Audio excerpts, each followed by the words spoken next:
Hi guys, welcome back to our channel. তো মোৰ গা ধুই ৰেডি হৈছোঁ যাবলৈ বুলি গুৱাহাটীলৈ। তো আমি আজি যাম গুৱাহাটী।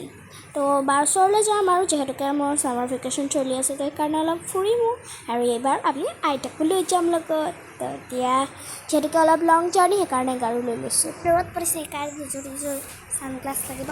তো এতিয়া চলা আৰু এইয়া বুঢ়ী গোসানী কি থান নে কিবা এইখিনিত বান্দৰক বুট খাবলৈ দিলোঁ, লগতে নিজেও খালোঁ বাৰু। তাৰপিছত এইফালে খালোঁ লিচু আৰু নগাঁও পোৱাৰ পিছত ভোক লাগিলে চবৰে। তো দুপৰীয়া ভাত খাবলৈ আমি হোটেল এখনত বহিলোঁ। তো তাৰপিছত মোৰ বেছিয়েই অলপ টোপনি ধৰিলে আৰু ৰ'দেও ধৰিলে, সেইকাৰণে ছানগ্লাছ পিন্ধি শুই লৈছোঁ। আৰু এয়া আমি পাই গ'লোঁ গুৱাহাটী। তাৰপিছত এইফালে আমি চবে চাহ তাহ খালোঁ। তো আজিৰ ব্লগটো কেনেকুৱা লাগিলে জনাব। Bye bye.